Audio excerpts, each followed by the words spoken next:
I have mixed opinions on this episode of Season 4 of iCarly, iPity the Neville. Well, centering around Neville in one of his final episodes of the series, with him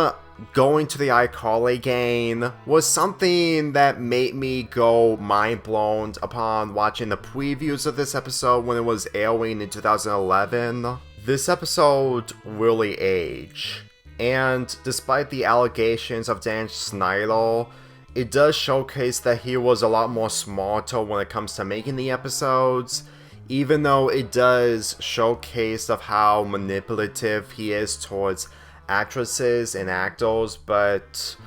this isn't really me talking about Dan Schneider because I'm not really into the drama, but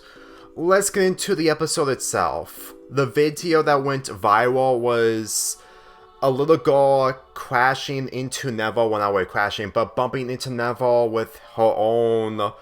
cart that caused Neville to drop a jar of pickles that he really loves, which made him irate to the point that he breaks the lollipop that the kid was preparing to buy. iCarly airs the entire footage on the website, and they throw a party of celebrating Neville's misery. With his entire life completely rock bottom, Neville goes to the iCarly gang to make it all turn around. If you ask me, the episodes before showcasing Neville's character when it comes to him getting iCarly into serious trouble, mainly making a bad review out of her and her web show due to him kissing her cheek, which caused iCarly to put food on his face, hacking her entire website, literally causing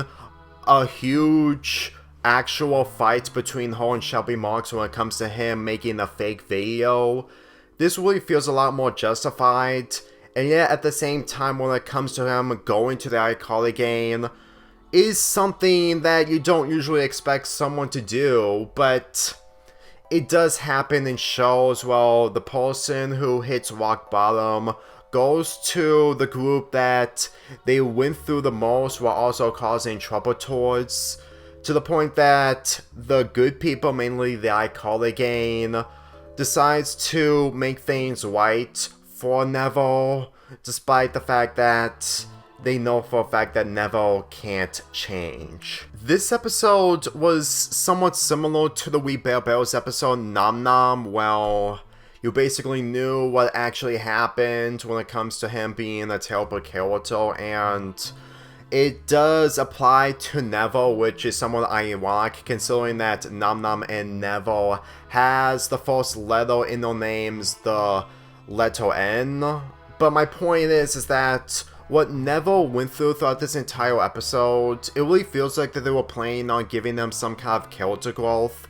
But considering that this is the type of character that never did any good deeds when it comes to every single appearance that he makes throughout this entire series, and with him being the antagonist towards Carly and her web show, some fans would have found it awkward to see a character that was supposed to root against is hanging out with the main characters, which does make sense, but the way I see it, it kind of feels like that this would have been a change of heart for Neville. But considering that he's the type of character that is not regretful for any of the decisions that he makes, I can't imagine what an episode would have been like if Carly and Neville actually do end up together after the events of this episode, if the ending didn't went out the way it did. But that will probably mean that there are actual shippers that people would describe as the terrible shippers in comparison to other awkward ships throughout this entire show. Let's just say that Carly being shipped with Freddy and mostly Sam, but not physical, are literally the only healthier ships when it comes to people viewing them as the best ships in the entire show. And whatever you think about Carly being paired with the boy characters, let's just say that there are some fans who are probably into that, but at the same time, only happening in one episode and never again afterwards is honestly something I don't consider weird when it comes to people, but it's still better than Nevel and iCarly. Whenever you think about Nevel's misery in this, it's always a win with him getting exposed, because in all honesty, if a real-life Cowan actually sees themselves being recorded online, there may be a few Cowans who will probably feel the same way as what Nevel is feeling, but for the majority of Cowans out in the world not thinking clearly, I can't imagine what they would feel if their entire lives turn upside down, because if they are not fully aware of their reality, they wouldn't go to the person/group for help. If anything, they would just instantly still be detached from reality, to which Nevel is somewhat in touch with reality, with him being extremely strict. But with him getting back at the iCarly gang numerous of times in the past, it really gave me the idea that he does have the knowledge that he did went too far, and while he is a Cowan,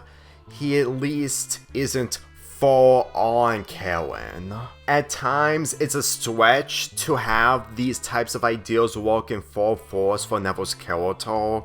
but if the show's seasons 4 through 6 had more episodes, I'm pretty sure there would have been an opportunity to have Nevel change back to the way he was in a future episode, judging of how that what he ends up doing in I Have a Ween is honestly a lot more lame, considering that they just wanted to have a returning character, but they just gave him the least climactic closure towards his character up until the revival came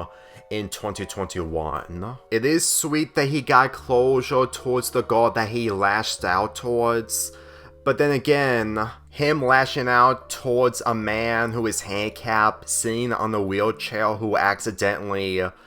hurt Nevel's buttocks. Honestly, they probably wanted to showcase that not everyone can change for the better, to the point that for the longest time I thought that this was a setup by one of the people who have been recording him, because I'm pretty sure that the person who called out Nevel's name towards the end of the episode was the one who recorded him at the grocery store. But then again, considering that these people have seen Nevel when it comes to what he caused towards the iCarly gang, when it comes to hacking the website, while leading to a huge fight between Carly and Shelby Marks that would have caused Carly to go to the hospital if she didn't do the tactic of grabbing Shelby Marks' leg. Let's just say that Nevel is a lost cause, and also a Cowan who isn't full-on Cowan, but still a Cowan who can't be able to think of the consequences of his actions, because the iCarly gang can understand the consequences of their actions, well, except for Sam at least, and at least try to right the wrong for the most part. They still get development as the series progresses aside from Sam, but let's just say that Nevel is the type of character that can't be able to understand the meaning of consequences whenever he does stunts like this. For the two subplots of this episode, Freddy's subplot centers around Moonlight Twilight. Well, they showcase a mini-film of Freddy being a vampire, which really got so much attention from girls at school that he is getting the attention that he mostly deserves, which makes me feel bad that Gibby took that attention away from him towards the end of the subplot. Granted, it's one thing that Freddy won't be able to get the attention that he honestly owns when it comes to the contributions that he did in seasons 1 through 3, but at the same time, judging of how that Sam and Carly just don't understand the value of a person being dressed up as a vampire that made girls go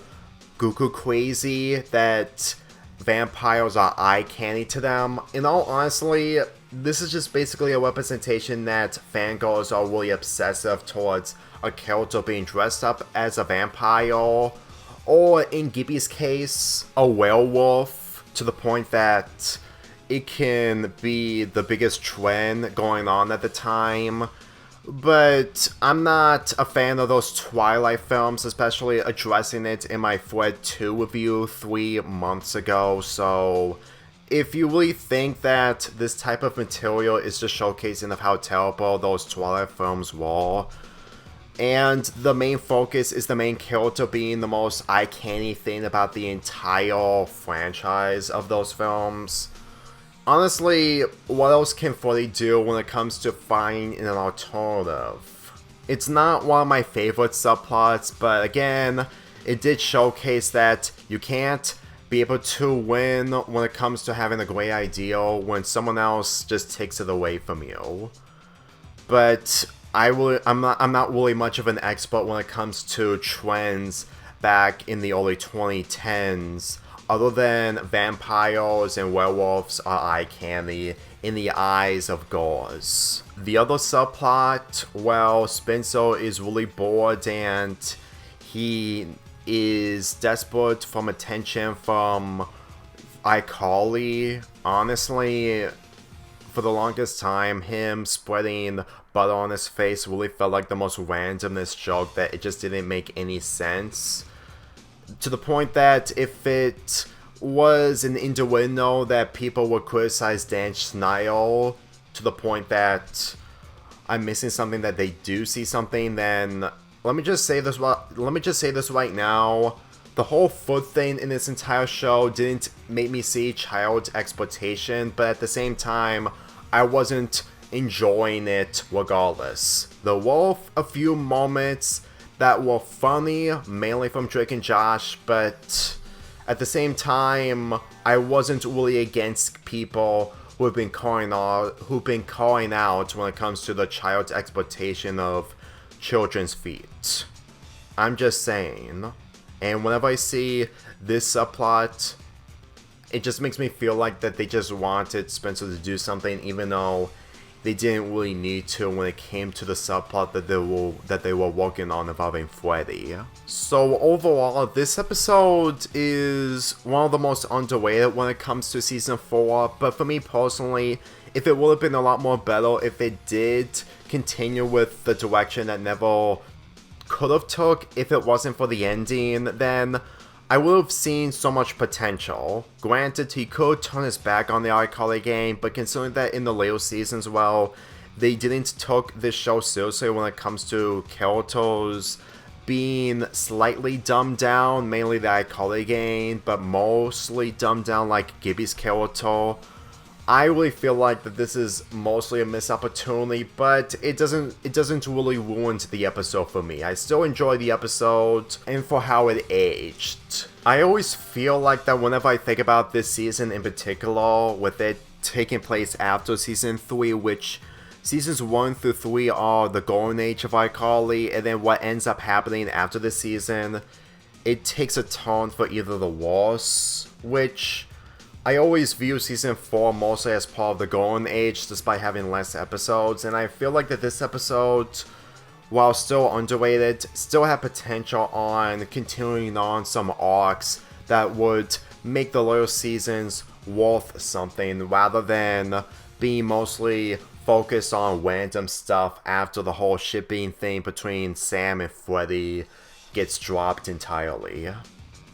But that's just me though. I'm giving this episode a 7.25 out of 10.